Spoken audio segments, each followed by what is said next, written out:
Press conference का इनकार किया क्या? सबसे पहले मैं आप सबका यहाँ वेलकम करूँगा। मेरी तंजीम के यहाँ सीनियर साथी भी हैं। जम्मू कश्मीर नेशनल कांग्रेस पीर पंजाब जोन की तरफ से आप सबका स्वागत है। पार्लियामेंट का इलेक्शन का बिगल बज चुका है और इस सिलसिले में तंजीम ने अनंतनाग पीर पंजाल से मियां अल्ताफ साहब को कैंडिडेट भी डिक्लेयर किया है। एक तो जम्मू कश्मीर नेशनल कांग्रेस पीर पंजाल जोन जो है पार्टी के इस डिसीजन को वेलकम करता है और मैं ये कहूँगा कि ये जहाँ हम अपने कैंडिडेट्स को वेलकम करेंगे वहाँ मैं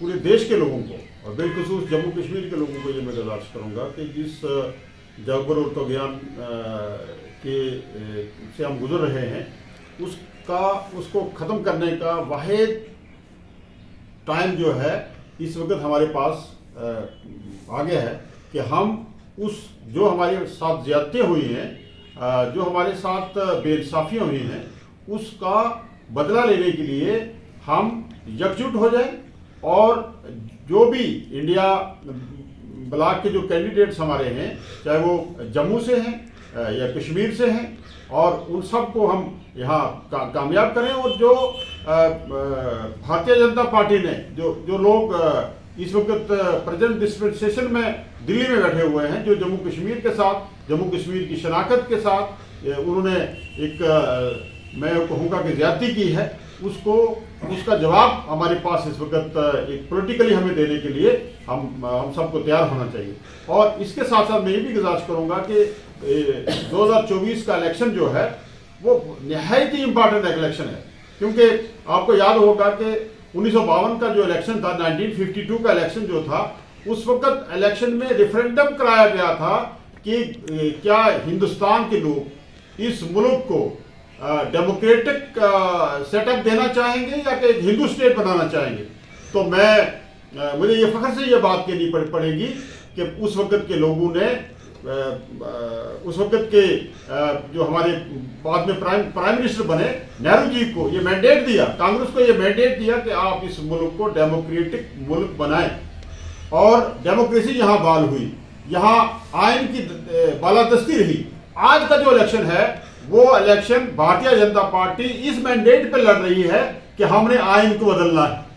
तो मैं ये गुजारिश करूंगा कि अगर आइन को बदलेंगे तो बदलेंगे तो हमारे तमाम हकूक जो हमें इस आइन ने दिए हैं वो तमाम तलफ हो जाएंगे। तो मेरी आपसे ये गुजारिश ये रहेगी, इन शॉर्ट में ये गुजारिश ये करूंगा कि हमें कोई मजहबी हकूक नहीं रहेंगे, हमें कोई तालीम हासिल करने के हकूक नहीं रहेंगे, हमें कोई अपना डिफेंस लेने का हमें कोई हकूक नहीं रहेंगे, हमें अपनी कोई कारोबार करने के हकूक नहीं रहेंगे, बल्कि हम अपनी जो हमारी प्रॉपर्टी है, हमारी बिजनेस है, हमारी एस्टेब्लिशमेंट है, ये सब चीज़ें हैं, इनसे हम महरूम हो जाएंगे। तो मेरी आप सबसे ये गुजारिश ये है, देश भर के लोगों से मेरी गुजारिश ये है कि हमने इस वक्त जो हमारी लड़ाई है वो आइन के तहफ़्फ़ुज़ के लिए, अपने तहफ़्फ़ुज़ के लिए, इस मुल्क के तहफ़्फ़ुज़ के लिए हम सबको कमर बस्ता होना है।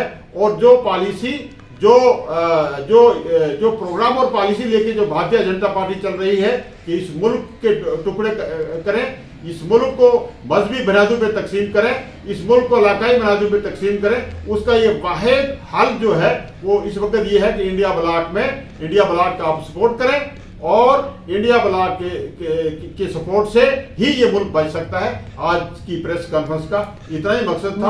मैं जम्मू कश्मीर के लोगों को और बिलखुसूस पूरे देश के लोगों को ये गुजारिश करूंगा कि वो आइन के तहफ़्फ़ुज़ के लिए सब लोग बाहर निकले और मुल्क को बचाएं। जैसे कि आपने कहा कि इंडिया अलायंस जो है यहाँ पे लड़ेगी, महबूबा मुफ्ती जो कह रही है कि वो अलग से लड़ेंगे, क्या यहाँ पे भी इंडिया अलायंस होगा? देखिए, इंडिया अलायंस के तहत ही हम यहाँ लड़ रहे हैं। इंडिया अलायंस का ये एक बुनियादी मैं कहूँगा कि एक इंडिया अलायंस का जो एक फार्मूला ये था कि जो सीट जिसके पास है वो उससे लड़ेगा। तो ये 3 सीटें जो है कश्मीर की हमारे पास थी, तो उस पर जो है इंडिया ब्लॉक ही लड़ रहा है। तो इस बार बीजेपी कह रही है कि 400 के पार, क्या कहेंगे आप? देखिए, बीजेपी 400 पार इसलिए कह रही है कि वो 400 सीटें लें और मुल्क का आइन बदलें। तो हम ये कहेंगे कि बीजेपी का ये दावा जो है किसी भी सूरत में हम इंशाल्लाह कामयाब नहीं होने देंगे और हम ये कोशिश करेंगे कि बीजेपी जो है वो 100 से पार न जाए।